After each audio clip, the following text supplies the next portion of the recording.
What we're going to talk about today is the cardiac cycle, also called the Wiggers diagram. So it's really important to understand that we're talking about the pressures in 3 different chambers, okay, shown on this drawing right here. So the first chamber that we have is the atria.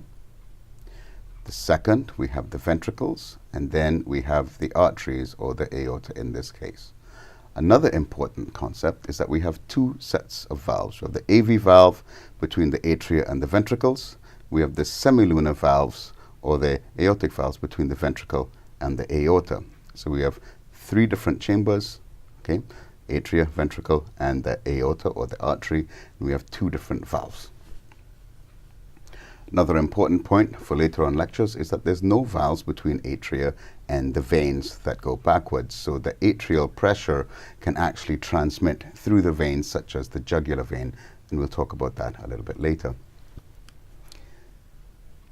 So the first concept that we're going to talk about is, what does the EKG signal look like? We have the P wave, which signals the atria to contract, the QRS wave, which signals the ventricles to contract.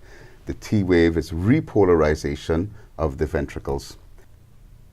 So what I'm going to do now is I'm going to describe in the diagrams here on what happens when the heart contracts at all of the different stages.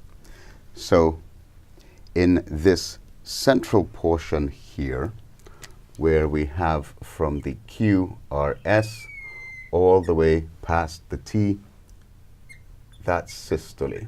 That's when the ventricles are contracting. So that's ventricular systole, approximately right there. So on this cartoon, we have the atria shown at the top on that image there. And then we have the ventricle with the aorta curving off to the left, the veins coming in. We have a valve here, which is the AV valve. Then we have the semilunar valve here. So for this diagram, we have the atria, ventricles, and the 2 valves. Okay. In the beginning part of ventricular diastole, blood comes in from the atria and basically fills the ventricles. The next step that we have is that the atria contract and they squeeze blood into the ventricle. Okay, so they squeeze blood into the ventricle. The next step is the ventricles contract. Okay, so they contract. Basically, they're stimulated to contract by that QRS signal. That QRS signal comes through and causes the ventricles to contract. Initially, it's an isovolumetric contraction, and this valve is closed, but eventually that pressure is more than enough to push that aortic valve over, so the pressure in the ventricle exceeds that in the aorta, and then ejects blood out, shown by that arrow there. The next step, what we have is basically that aortic valve closes, okay? So the atria and the ventricles are separated from each other, and that aortic valve closes. And then the last part, we basically have that AV valve open, the pressures in the ventricle are low, and basically the blood flows into the ventricles, okay, from the atria. We'll talk about the sounds later. So now let's get to this main Wiggers diagram.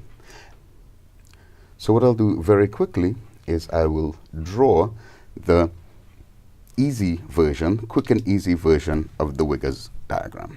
Okay, so what's the normal blood pressure of humans? All right, so it's 120 over 80. Is that in the aorta? Yes, it's in the aorta. So let's do the Wiggers diagram like that. We'll draw it very quickly. We have 120 and we have 80.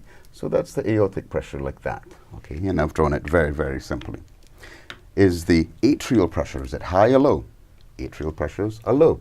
So let's just draw it as atrial pressure as a straight line like that.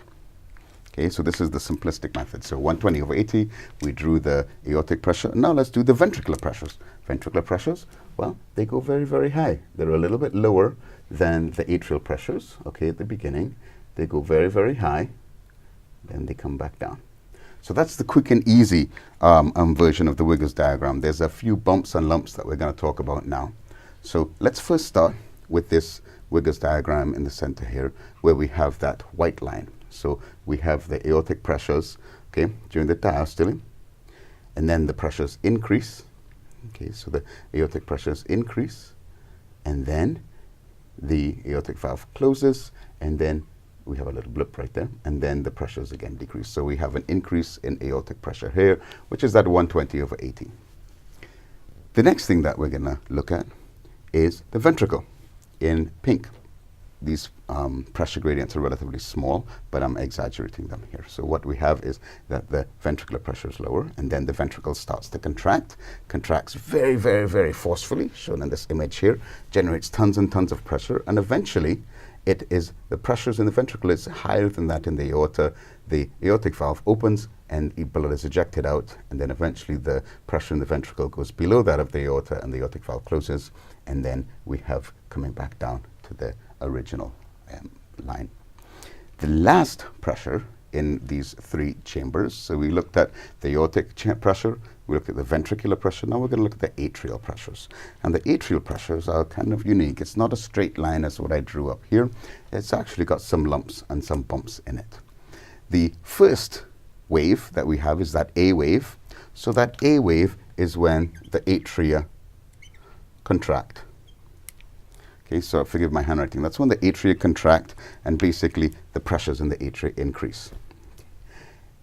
The next thing that we have, so you would expect, basically the atria will contract, push all of the blood into the ventricles, and then the atria will start filling, and you'd expect a slow rise. But what happens at point C, that C wave, is when the ventricles contract, that AV valve bulges back into the atria a little bit and causes a pressure increase. So that C is basically when the ventricle contractions affect that atrial pressure. That X descent is basically the ventricles contract and they become a little bit elongated, so you have a bit of stretching and the pressure in the atria isn't affected. Then you have a slow rise as the ventricles fill. Then you have this V wave here, and that V wave basically is when this AV valve opens, and when that AV valve opens, the pressure goes down. So we have three different waves in the atrial pressures, A, C, and V, and we have an X descent. Okay, that's when basically the ventricle becomes longer and there's less pressure in the atria. And then we have Y descent, and that's after the valve opens. So here is a valve open. Okay, which is right up to here. The last thing that we'll talk about is the sounds. So we have lub, dub, lub, dub, lub, dub. Which sound is deeper? Lower. Lub. Why?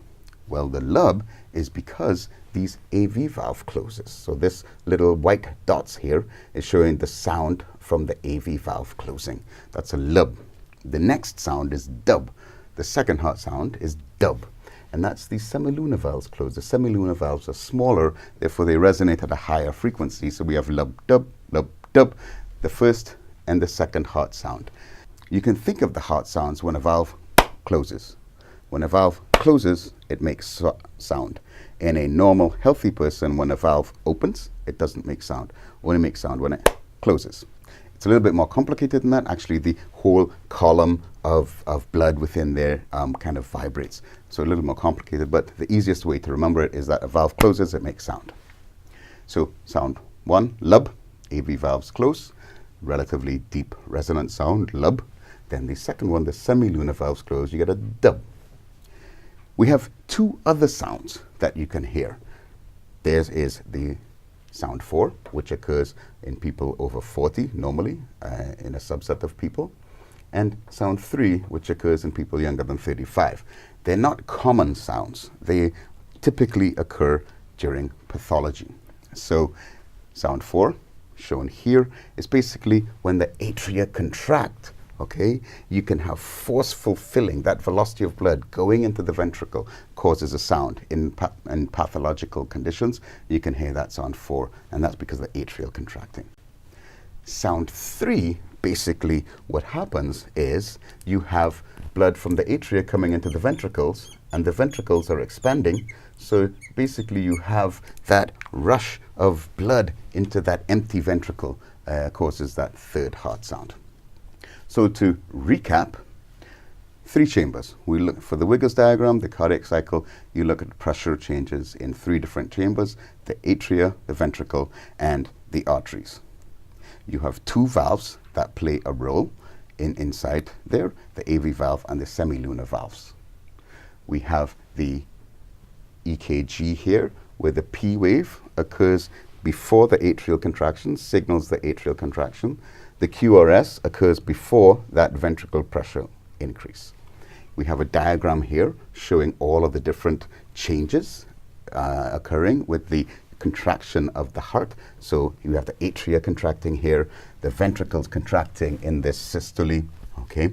And then we have different valves opening at different times. And I want to point out the valves specifically. Right here in that aorta area, that's high pressure, and the aortic valve changes here when you have pressure changes at these intercepts. So when the ventricular pressure becomes higher than the aortic valve opens. Ventricular pressure decreases, the aortic valve closes. Get a sound, dub.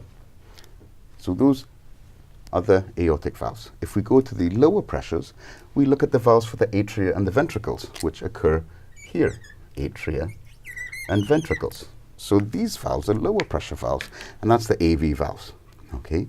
So at this point, the mitral valve closes. That's when the ventricular pressure exceeds that of the atrial pressure, and that mitral valve closes to form that first heart sound, lub. If we come over to this other AV valve, a point where the AV valve changes with the mitral valve opening. And that's between the atria and the ventricle. That's when the ventricular pressure goes lower than that of the aorta. So again, top portion are the valves for the aorta, bottom portion are the valves between the atria and the ventricle. The heart sounds, I personally like this diagram here. It reminds you that 1 and 2 are the most frequent sound. That's the lub and the dub, and 4 and 3 occur less commonly. And that is the cardiac cycle.